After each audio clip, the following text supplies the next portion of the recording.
Move ahead to our next panel discussion. We as Gujaratis are always known to climb the ladder higher and higher. As the first panel discussion said, that we are going to be one of the most successful states in the country as well. And that's our next topic as well. Gujarat residential sales on an upward curve. I would like to begin by inviting the moderator for the discussion. We have with us Anup Shah, the head Transactions Ahmedabad JLL. He comes with more than 16 plus years of work experience in the industry and endeavors to not only deliver real estate solutions to domestic and multinational owners and occupiers and investors across the city, but also build enduring relationships. His services across all the real estate asset classes spans from business consulting to transacting for end users and speculative developers. Welcome, sir. Moving ahead, I would like to invite our panelists. With us, we have Mr. Anand Choksi, Chairman and Managing Director, the Real Estate Connect. He holds a certified professional realtor status accredited by ACRI and has worked with several multinational and Fortune 500 organizations in India and Canada for 14 plus years. He has mentored 300 plus real estate professionals and has facilitated 3,500 plus big ticket transactions and multiple builder tie-ups and exclusive selling and marketing rights for various projects in Ahmedabad. We have Mr. Anand Choksi. Moving ahead, joining the panel, we have Deep Vadodaria, the CEO, Nila Spaces Limited.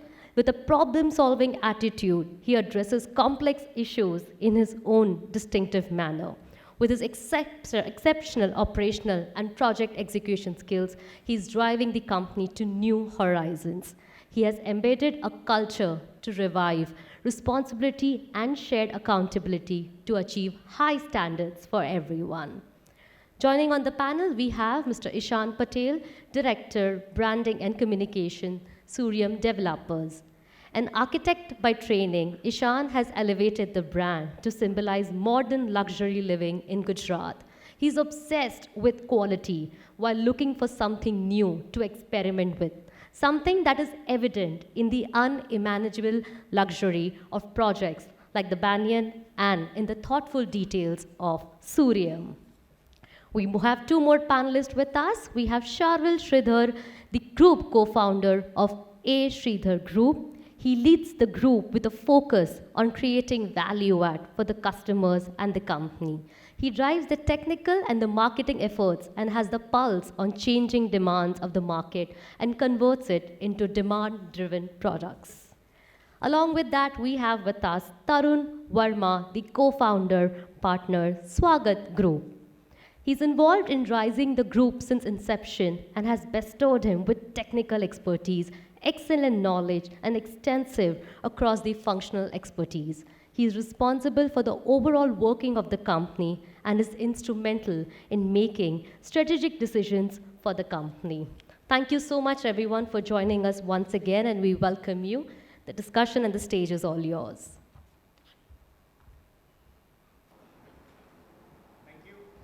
Am I audible? Yeah, okay. Yeah, after the Samra said. Right. Good afternoon to all, and a very warm welcome to all of you. I think we'll straight away start to the questions. We all know that last 2 years, though Yash has said we should not talk about COVID, and I agree to that, but I think a lot of sales activity that happened in the last 2 years in a way has something to do with COVID, whether the government helped us put the interest rate down or people were willing to buy bigger houses because of COVID and the trouble that they faced in COVID. So, you know, all has happened, and construction is a long activity. It is not something which is small. એટલે જે વસ્તુ 2 વર્ષ પહેલાં થઈ એની અસર હમણાં દેખાશે અને કદાચ હજુ એકાદ 2 વર્ષ સુધી વધારે દેખાશે. So keeping that in mind, we all know residential sales has been on the upward curve. The key question probably is that how more it will continue and what is that we can do about it to keep that going. So I think we'll start with Sharvil bhai. I'll keep on kind of moving around because we are talking about residential housing and the sales around it. So you have been into it for last almost a decade now, if I'm not wrong. What is that change that you have seen in the last, say, probably 3 years that has kind of attributed to this sales? Interest rate ઓછો હતો, પણ એના સિવાય mindset ને લોકોની lifestyleમાં what was the change? So, Anup, I started my career somewhere around 2008, and somewhere around 2004 was such a phenomenal period, which we usually call Teji. And unfortunately, in my career till the pre-COVID, I had never seen Teji, right? So, I mean, that is what I thought, okay, this is what is a good market. But it was a stable market. Right from 2008 was a very difficult period when there was the global financial crisis. And I started my career in a very difficult time with a commercial project.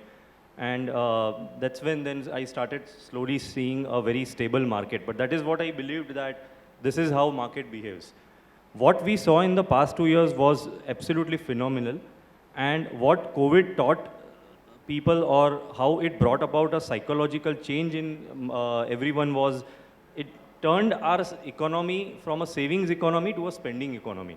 So nobody wanted to save, everybody wanted to spend. And that is not only with real estate, it is with a lot of FMCG products as well. You could see the spending happening in everything from automobiles to real estate to luxury items. Coming to real estate, we were just discussing a few minutes earlier, guys who were staying in a 2 BHK or a 1 BHK, they wanted to shift to a bigger apartment, they want to get into a bigger units. Guys staying in apartments, they wanted to shift to bungalows, they wanted, people staying in smaller bungalows, they wanted to shift to bigger land and having maybe a more lavish bungalow, or they wanted to change the community and they wanted to go into a more posher neighborhood. So this is the kind of things we started seeing in the past 2 years. One big change and one big demand, which I personally realized when we kind of as a group kind of started buying land in the rural areas of Ahmedabad, because we saw a lot of demand in the rural areas. And that was because mostly because of the weekend house schemes and plots investments. The farmers from which we bought land, instead of asking for money, they asked for apartments in the urban areas. And so out of curiosity, I started asking them, why would you want an apartment in Ahmedabad? So during the emergency of COVID, they didn't have a decent facility in the village or a small town, wherever they were staying. And they didn't have enough medical doctors or staff. And the place where they were staying, they were not like being able to, a lot of people lost their lives, we don't have the real numbers out. And that was one reason they thought that my next generation has to stay in an urban area. And they are all rich people. I mean, we look at their dhotis and we look at their, the way they are dressed, but they are quite well settled people. They have a good land bank. These are the kind of people, these are the kind of farmers that we have, we deal with. And that is where we realized, so a lot of urbanization has also happened. There is a rapid urbanization that we have seen in the past 2 years. So the demand is obviously locally driven, which is the spending economy kind of psychology that has changed. And the second is the urbanization that has increased the residential demand. Thank you. But I think, Tamek, you touched upon a very interesting aspect, and that is where I'll come to Ishan Bhai. Sharvil Bhai talked about people moving from village to the city, and I think you would have seen a lot of demand of probably first or second homes going from the town to the village. Right, so right. how do you see that? What has... So, people living in Ahmedabad today were living in smaller houses. Today in Ahmedabad, building a villa is not affordable anymore because of the land prices. Correct. And during the pandemic, people have seen that, realized that importance of being closer to nature, being aware of their own well-being. So when we talk about moving a distance is not a concern anymore, unlike before. 10 years back when we launched Repose, it was a struggle for us to get people to that area. 25 kilometers was a massive distance for them. Now today, it is just a 25 minutes drive. And there are multiple reasons which have resulted to this psychology. Because of better connectivity, because of better road infrastructure, people don't mind traveling 25 minutes distance. So that is one aspect which I'd like to touch on. Thanks, thanks. You also do luxury. I will come to you later. Sure. But while we have talked about larger houses, people moving outside, I think I will like to take Anand by view. You do a lot of sales, you help a lot of customers, and while housing as a whole has seen a lot of demand, I think luxury housing has also seen a huge demand. So I think for everybody here and for also the developers, if I have to do a luxury housing, where should I do it? And if I want to buy a luxury housing, what is that everybody is building? All right, so post-COVID, luxury housing has shot up, but I think anything that has to do with housing had shot up after COVID. So whether it was weekend homes, whether it was affordable housing, whether it was apartments, there was not a lot of choices of villas or bungalows, so that was not happening so much, but people wanted it. And of course, the 4 BHKs and 5 BHKs from the range of anywhere from 3 crores to 13 crores is doing phenomenally well compared to what it used to do. Understand there is in luxury also there's a lot of segments, I think, which I would divide is one is the real luxury that you talk about, 8,000, 10,000 rupees a square feet. Yeah. And then there is which is a little less a little more affordable luxury. There is pockets where there is 4,000, 5,000, 6,000 rupees range. And then there is affordable luxury where you will get an apartment or, an apartment for maybe 3,000, 4,000 rupees a square feet. So I mean luxury by not the ticket size, but the size of the unit.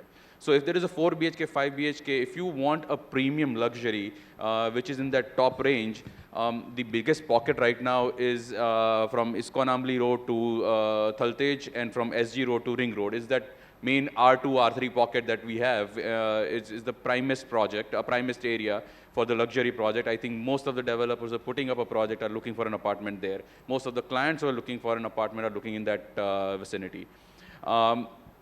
This mid-scale luxury, the very beautiful pockets are being developed around Sheelat Circle, like, behind Aryaman bungalows and so on. And now there's some few projects that have come past Sheelat Circle towards Ranchada, but very few kilometers within the SP Ring Road. So that is another very good pocket that is being developed where people do not afford 8,000, 10,000 rupees a square feet. They have a little tighter budget and they will go there. Or for the proximity also they may go there. And there was this beautiful place called Wapa, where there's an affordable luxury available, but that is some massive hiccup has come, and now that is a question mark. But otherwise, that was developing beautifully, where within a range of 1.5 to 2 crores, you'll get 4 to 5 BHKs, and a developer would get that joy of creation at an affordable pricing. So these are the main pockets in the western side where the affordable luxurious, the luxury segment apartments are coming up.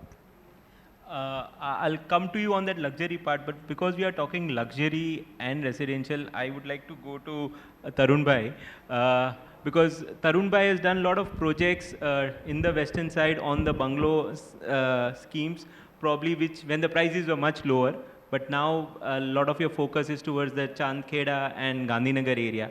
So if I have to say, what is the difference in terms of the demand on the pricing side and the size side in that part of the town vis-a-vis what's happening in the western side? Hello everyone. At present we are more focusing on Gandhinagar, Sargasan. So what happened, the price of the land is cheaper there compared to Ahmedabad. So we can deliver the product in less price. Means we are selling around 3,500 square feet to 4,000 rupees square feet. And due to most of the projects are of big size, so bunch of amenities are there which attract the customer to come there. And infrastructure between Ahmedabad and Gandhinagar is so good. Now it's take hardly 15 to 20 minutes. So in that budget, people are getting more luxury, bigger house, and in their budget. So it attracts the customer more in that pocket. Okay. જેવું શર્વિલભાઈએ કીધું કે they have seen lot of maybe the farmers or landlords coming and taking up housing here. Is there any specific say sector or community that is coming to Sargasan, Gandhinagar in general? Yeah, mostly the IT peoples are there. And in Gandhinagar, there are 11 universities surrounded by. And as Sharvil bhai said that the exterior side farmers, they are also attracted to this area because nowadays, if person want to get married fast, he has compulsory take one residence in city area. So it attracts, always it is the attraction. Means there are all type of customers are there, even government employees, IT peoples, and proper the person who is staying in Ahmedabad and want a bigger house with within his budget. So it is a good option for them. Sargasan or Kudasan is the good option for them. They get a bigger house with less price. Best price. Okay, thank you. ગાંધીનગરની વાત કરીએ, આઈટીની વાત કરીએ, and if you don't talk about gift, I think then we are not sitting in Ahmedabad. But if you have to talk about gift, then my next question would be to Deep Bhai, because you have taken an exposure in gift. You are coming up with housing, and that housing, as I understand, is very unique in terms of the typical bracket that we do. જેવું આનંદ ભાઈએ કીધું કે ભાઈ 4,000નું હોય, 5,000નું હોય, કાં તો મોટી સાઇઝ હોય, કાં તો નાની સાઇઝ હોય. What I understand is that you are trying to put the different sizes all together. So what's your take on gift? What made you go to gift in terms of the possibilities? Good afternoon. So I think gift, a lot has been spoken about gift without adding much to that data. I think what attracted us to gift was the opportunities that are there, the infrastructure which is already in place. So we were just discussing a few minutes earlier, most of the real estate projects actually develop first and then the government infrastructure catches up. Gift is one of the places where infrastructure is in place and now development is catching up. So it's reverse in a way, which is obviously to developers' advantage. As you said, well, gift in a way is like a world city. It's going to be like a world city with so many people moving from outside. It could be from within the country and even outside the country because of the sort of fintech and IT tech companies and other companies which are getting motivation, of course, to set up in gift, and they have already set up their shops. So the talent will have to come in. So that gives us the opportunity to create products which are possibly something that we cannot create within the vicinity of Ahmedabad or any other place. So the project that we're currently doing on a single floor, we have studio, 1 BHK, 2 BHK, 3 BHK on a single floor, which is not possible practically for any of the developers to do if we are operating in any other place. The common denomination, of course, is going to be education and employment.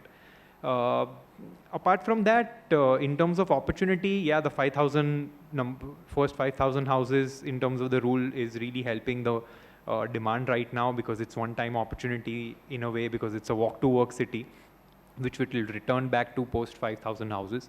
So the demand is pretty good, and the number of developers that have come in, and the quality infrastructure that is already in place. And just to highlight that only buildings which are already completed are all by national developers. The local developers are now going to construct. So the quality of buildings are going to be unmatched. If you have to beat any of these companies that are already persisting there, I think the quality that you'll have to deliver there is going to be top notch. Great. I have still few more questions, then we'll come back to you, because you are doing very innovative things in how we are trying to sell it in terms of marketing, and also the kind of product that you are coming. So we will come to that. But while we have touched upon technology as a whole, Sharvil bhai, question to you. I know we all talk about affordable, and you have talked about that, તમે actually તેજી જોઈ છે. But tell me something, how affordable it is to build an affordable housing? Answer on the Excel will always be no, so I don't want an answer there. But my question to you is, because you have been doing it successfully. What is that you changed in your, say, construction technology or the construction methodology that has helped you kind of put the cost and the timelines and the quality in the fray? Right. So technology isn't cheap, first of all. I mean, the only way technology has helped in construction is it has reduced the time frame. And you are right that affordable projects are not affordable anymore. And that is why we are suddenly seeing a little bit of a decline in terms of new affordable project launches from good branded developers. And now developers are looking for projects where you have a little bit of a loyalty, a segment where people do understand that the reason behind little bit expensive is the good specifications, the good brand quality, the kind of material you are using, which vis-a-vis is very difficult to explain when an affordable buyer comes to your project. He is very price sensitive, and we have seen a huge change in the last 3 years. Obviously, the sales have been good, thanks to the good residential upcurve post-COVID, but the margins have gone down phenomenally. And if we were to launch a new project soon in affordable segment, looking at the land prices in the surrounding markets and the construction prices, recently we took a call as a company that it is pretty much not possible to do a affordable project now in the western part of Ahmedabad. There are a few pockets which are still left where you can still probably get a decent priced land. That is where we are looking for. And now the segment is kind of open to travel a bit but get a home in their budget, which probably 3-4 years back wasn't that easy to convince. So I think that's the future for Ahmedabad. And the recent vicinity to Ahmedabad may not see more affordable projects now. Yeah. So my Excel says, right, it is not affordable to build an affordable housing.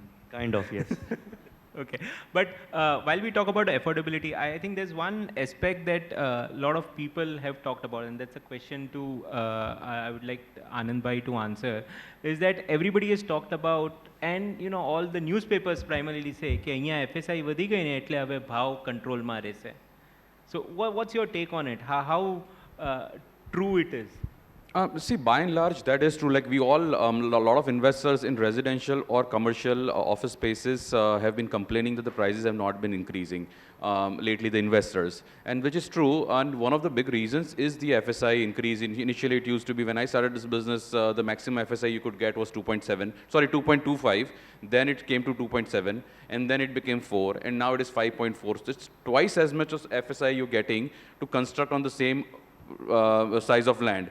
Now, there is two things that happens with it. One is the pricing are not going up, but then the affordability of the developer should have come. But then affordability for the developer is also not coming because land prices are, the landlords are benefiting with it. Because the FSI goes up, the prices of the land goes up, the finished product doesn't go up. So it's, in a way, it's a good situation. It's also catch-22 situation for developers is what I think. Okay. Maybe we'll touch upon this topic of 5.4 and the higher FSI, higher cost later. But while we talked about the affordability and the FSI, I would like to go back to Ishan bhai in trying to figure out, because you have done plotting and you have seen the luxury segment. You have been into the luxury segment even before the, again, the COVID phase. So. What's your take on the luxury segment? Is it there to stay? It will continue? Because તમે મોટા ઘર બહાર બી બનાવો છો અને મોટા ઘર સિટીમાં બી બનાવો છો. There are two types of luxury, I would say. As Sharvil said, 1 BHK guy wants to move to a 2 BHK guy.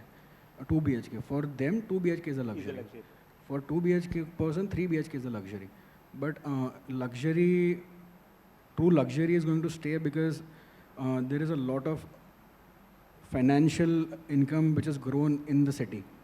A lot of industries have come in the city. So because of the industries, a lot of people are staying in the city who want to enjoy luxury. And true luxury, when we speak, we are doing a project which is 25 kilometers away from here. And which is not been built in Gujarat till now, and it is a waterfront development. So 25 kilometers away, which we are building today. Banyan was a project which we built 7 years back when 11,000 square feet was not even heard of. Exactly. And that project and repos were very well recognized by people and appreciated by people, and we made a very goodwill in those projects. So I think luxury is here to stay. And there is never going to be a less demand of luxury because everyone wants to live that lifestyle post the pandemic. Okay. So, affordable is not affordable, luxury is to stay, FSI is a catch-22, summarizing till now. So, I think let's go back to Deep Bhai and then I will come to you, Tarun Bhai. Deep Bhai, we talked about gift quickly, and I think it would be great if you could share. One thing, je tame kidu e rite, to think of doing 1, 1.5, 2, 3, 4 probably in the same building or same floor is unthinkable. If you ask me or Anand bhai, as consultants, અમે ના પાડી દેશું કે અમદાવાદમાં તો તમે આ ના કરતા, અમે નહીં વેચીએ. But when we are talking about gift, I think it's something that you are experimenting. And I think there's one other experiment that you are doing. I use the word experiment because it's not very there in the market, is the fractional ownership. So maybe if you can touch upon something on that part and then how you are making that experience, because I got a chance just now to see that metaverse. So maybe if you can touch upon those two aspects. So I feel that the future is prop tech, even though we are not prop tech companies and we are real estate developers. If we don't embrace prop tech, then I think we are at a clear-cut disadvantage over the peers who are going to be able to embrace it fast. So it comes in various forms, starting from experiences that the customer is going to have to buying and selling. Talking about the experience first, would like to thank Reality Plus. On a very short notice, they've given us space outside. I would urge all the delegates to go out and experiment it, or rather experience it. We have Oculus devices and my team is out there. The word VR has been so loosely used in the last 1 decade that it's lost its charm. But this is immersive reality and one must experience it to actually acknowledge it. And I think it's here to stay, it's the future. And that's what we're using for one of the upcoming projects. And everybody is invited to go out and just have that experience. On the buying and selling, obviously there have been some changes, but we feel a lot needs to be done. So more than 63% people want to invest into real estate, but they don't have the money. The entry barrier and the problem with liquidity in real estate is something that we really need to sort out. Now, of course, there is REIT. Of course, there are infrastructure investment trusts. Welcome moves by the government bringing down the unit values of REIT to as low as 10,000 rupees per unit to make it more accessible. But everything, all of this is usually only talking about commercial real estate.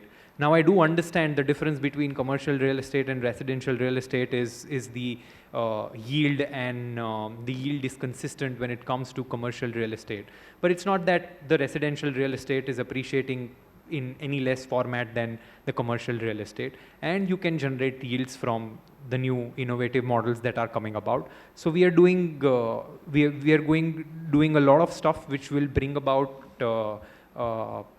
innovative ways and means to fractionalize this sort of ownership using technologies of the future and prop tech to the very extent to make real estate more accessible to people in terms of investment and also in terms of making it more liquid than what it is currently.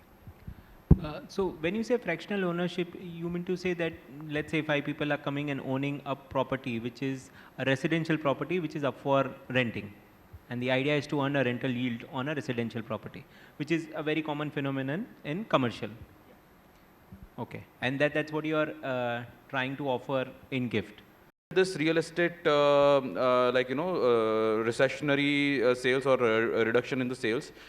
At the same time, I have a feeling that government is going to do, government is not increasing interest rates just for real estate. By and large, the inflation is a situation, and which more to do with a lot of food and petrol prices and so on and so forth. Real estate well-being for any government is extremely important because in countries like India, it is approximately 10% of the GDP. Other developed countries, it is as high as 30% of the GDP that is being contributed by real estate. And this is just the direct numbers. Now, when you buy real estate, you're taking home loans, you're buying interiors, you're buying electronics, you're buying steel, cement, everything is interlinked. So if real estate goes down, everything goes down by and large. So I'm sure there are going to be other measures that will come along to ensure that real estate sales keep on moving. And this is going to be a temporary situation. Eventually, real estate will come back up. We all know we are in a world which is housing ratio of India is one of the least. There's a lot of people still who need houses. And real estate, by and large, in short term, it may have a blip, but overall, it's going to be doing phenomenally well. Okay, that's great. So I think there's a general consensus that it's a blip and nothing more than that. I think we have time. I will have one last question and then probably we can open up to the floor. Again, this question would be to all of you. We talked about FSI and we also talked about, I think probably 15 days back, there was all this news about those 100+ meter towers coming up and it's going to change the skyline and we are probably going to become Singapore or whatnot. It's great. It's always good to see nice classy buildings or glassy buildings, if I have to say. My question to all of you is very simple. 100-meter plus buildings, it will do great to the skyline. What will it do to the timelines? Because we are so used to a 24-month cycle of construction. Now we are talking probably 40 or 48 months of cycle. I think the first question to you would be that, from an investor mindset, because you deal with a lot of them, to park money for a 48-month cycle vis-a-vis a 24-month cycle, is there a mindset change? Are there people willing to do it? That would be a question to you, and probably to all of you is the increase in construction cost vis-a-vis, we talked about કે ભાઈ FSI વધે, affordability વધે, પણ સામે જે construction cost વધે છે. So what's your take? But I think for you it is the investor angle. Yeah, so I think this is going to bring a paradigm shift into Ahmedabad real estate market, is because so far, as you just said, that we have been used to having 14-story buildings, 45-meter story buildings. Now all of a sudden that some 70-meter buildings are already there.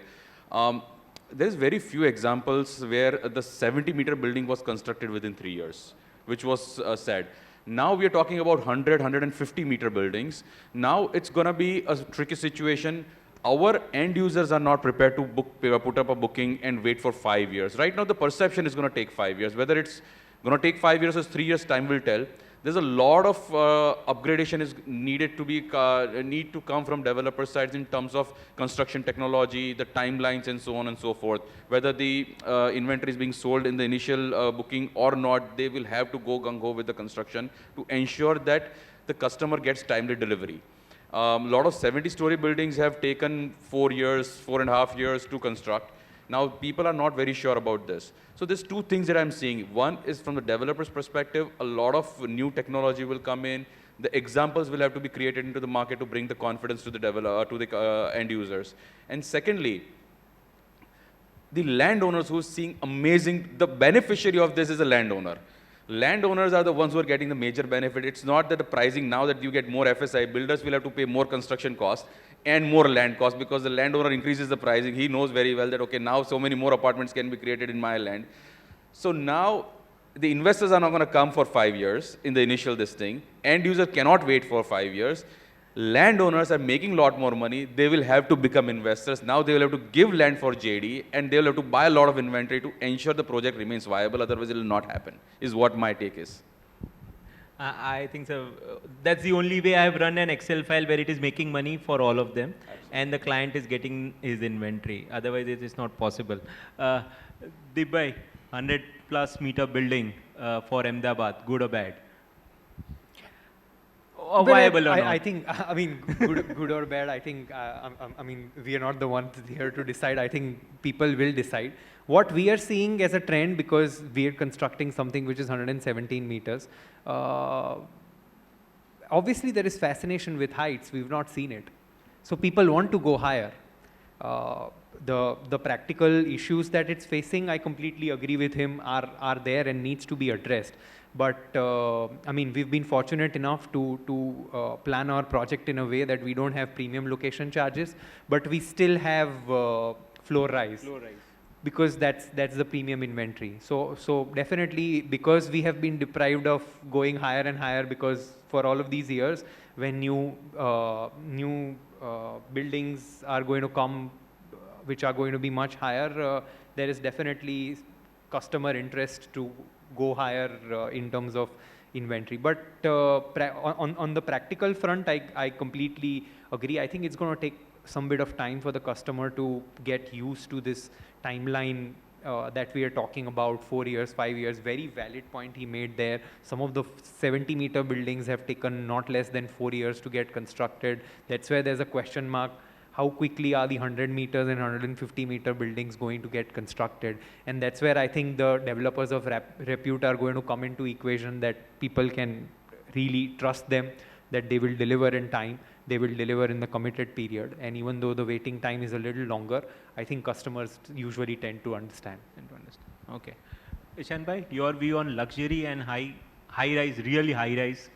So it's rightly, like he said, that it's very fascinating to live on the top floors. But I feel that there has always been a trend in Ahmedabad that, if someone is building a high-rise building, there are 10 other people who are building it. And then there is an oversupply created in that segment. So that is what I feel is the bad part of it. But yes, construction timelines, as we see, 6 years. But in Bombay, when we talk about it, they have an idea of partly handing over or part possession. So when the half of the building is complete, they start handing over. They start possession with it. So that shouldn't be a problem.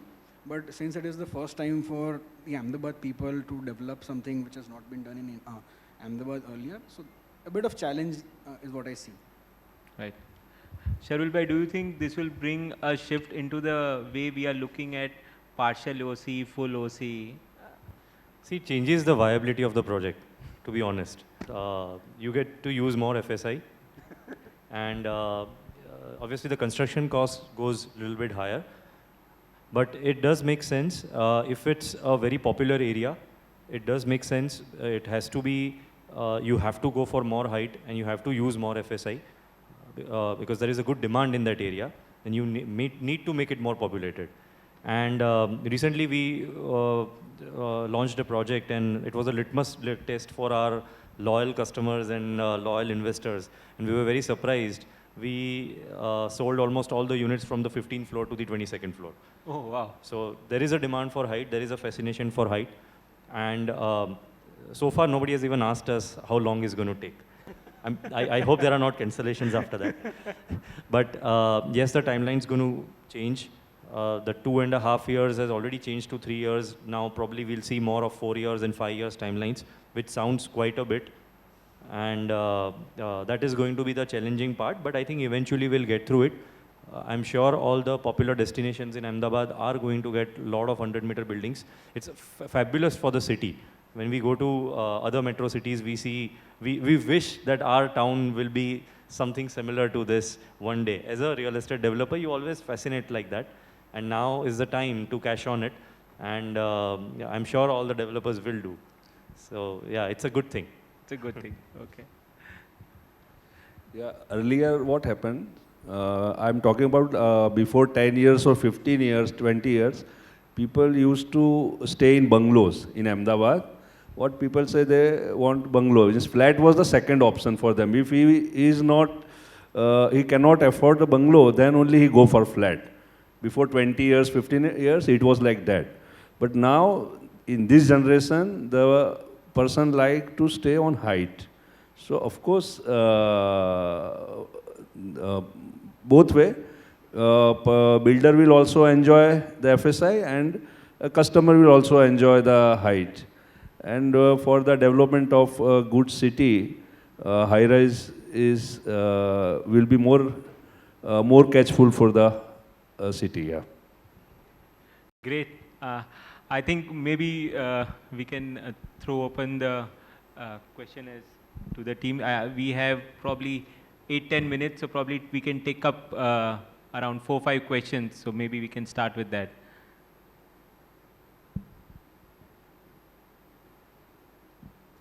You have any questions? The discussion is now open for question and answers. So in case we have any questions for any of the panelists in the audience, we would request you to just raise your hand and our volunteers will make sure that you have the mic with you. Yes, in the second row.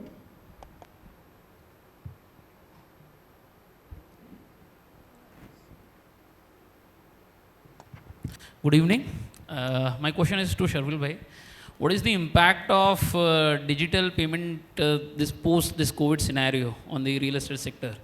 And the policies like now PMAY is not there. We have talked about the interest rates. So do you see, now the topic is the upward curve. Are we seeing the down something, the current trend? You're very right. It helped us in the past 2-3 years, all the digital transactions and the convenience of it, particularly a lot of investments coming from NRI customers because of this. But this isn't the only reason why NRIs ever invested in India.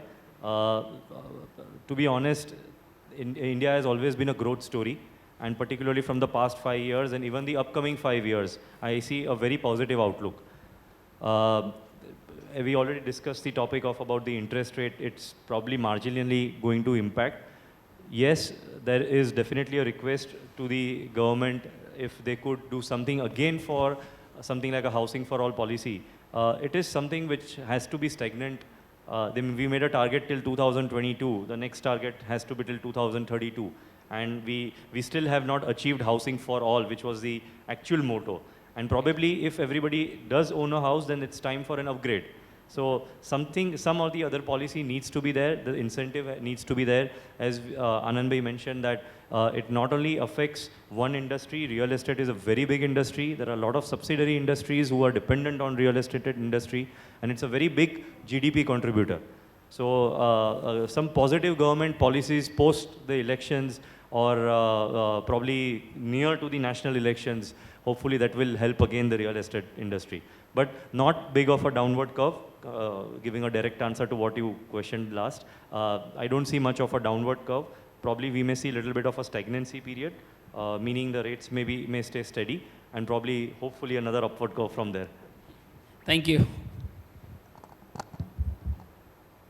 Do we have more questions from the audience? Yes, in the right corner.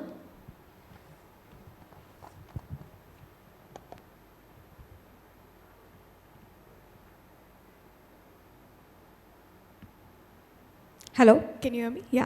Hi, my name is Diti. I'm associated with Tata Projects, and my question is to all the panelists actually.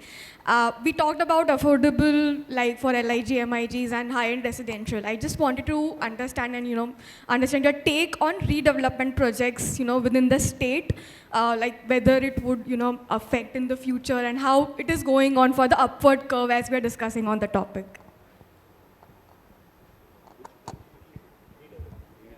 So I think it was in the today's newspaper, there was a very big judgment that has come today morning, and which is in favor of redevelopment or for developers who are interested in redevelopment. The ratio was 70-30, which was declared, but if it's a very tough task, although the government had declared the policy, but even if there are 2 members who are declining to go for redevelopment, it was a very tough task to convert that project into, convert the redevelopment into a project.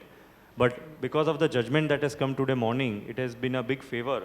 And now the judgment is that if majority of the people are considering to go for a redevelopment, and if it's an older society, then they have to go with the, the verdict of the society. And yes, redevelopment, we kind of tried to do it as a group about 2-3 years back. Multiple meetings, most of those meetings start at 9:30 at night because that's when they are free. It goes on till midnight. And it takes 6 months to 1 year to come to a conclusion. So it's a very tough task to get converted into a project. And that's where we kind of left it out of the basket, and we've kind of focused on purchase of land and doing the vanilla product that we keep doing it. But now from today's judgment, my confidence and our group's confidence again increases, and we have 3 or 4 proposals that are kind of lying at our table, which we may start taking interest again. So the state policy and today's High Court verdict seems to be a very positive note for redevelopment in the future. Thank you. I actually have something else to add. Since you asked the question to all the panelists, I thought I'll jump in. I think this is my take, and I've been discussing this a lot with a lot of people, that redevelopment for our country is a beautiful thing. Right now, if you see Ahmedabad's history, we were once upon a time Relief Road, and then we came to Ashram Road, and then we came to CG Road, and then we came to Satellite, and then Vastrapur, and then SG Road, and now Iskon Amli Road, and Ring Road, and it keeps on going on. One primary reason other than the population growth is because these building infrastructure is deteriorating and people want to go to the newer areas. That's the reason right now Iskon Amli Road or Rajpath Club Road is developing fast, because it's a newer area, newer buildings, lot more better quality of life. Now what is happening is that we are consuming a lot more land of our nation just because the older buildings are not being redeveloped. So if by any chance there is a very nice favorable policy for redevelopment, we'll actually reduce a lot of resources of the country. We already have road infrastructure, gutter line, electricity towers and everything there in those older areas. And people do not want to. Right now, CG Road is a classic example where everything is right there, but people do not want to go into that older buildings. Now the new road has been developed so well, but people still are not going and buying offices. The corporates are willing to come to SG Road is because the quality of the buildings that are there. So if by any chance there is a good policy in place from government, it will actually benefit the nation at large, is what my perspective is. Thank you. Well, I'm not qualified to answer this, but I saw some relevance that, the FSI, which is going up, has direct connect, obviously, with redevelopment and how feasible redevelopment will be. And on a lighter note, I believe there is not a single society which probably is qualified for redevelopment where people don't gather post-dinner to talk about how they can redevelop it. It happens or not, that's a secondary thing, but it's always an equation. I think we have a chance for one more question.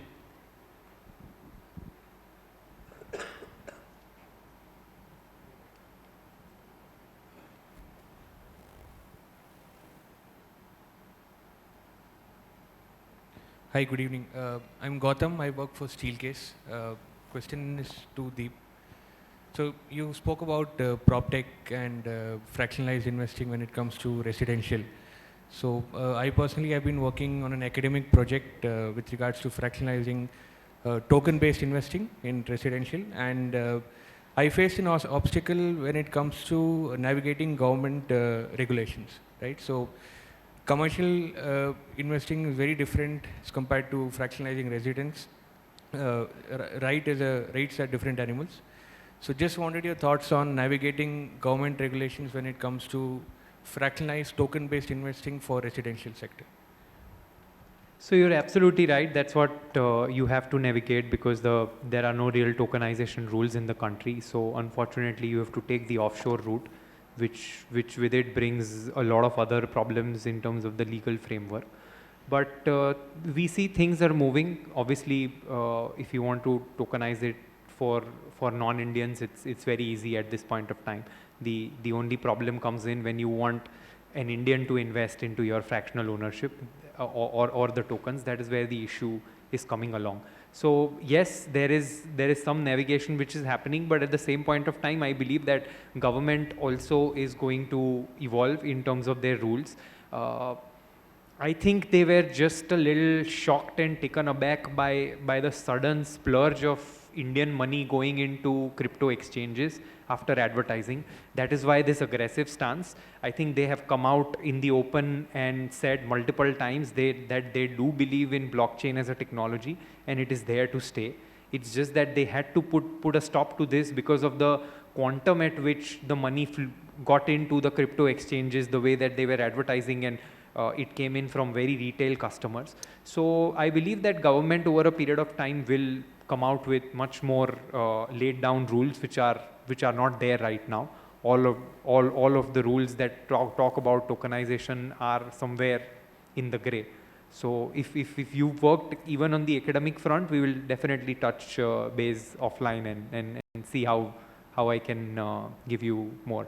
Yeah, thank you. It's very interesting that we just finished on time and the clock buzzed 0. So I think over to you.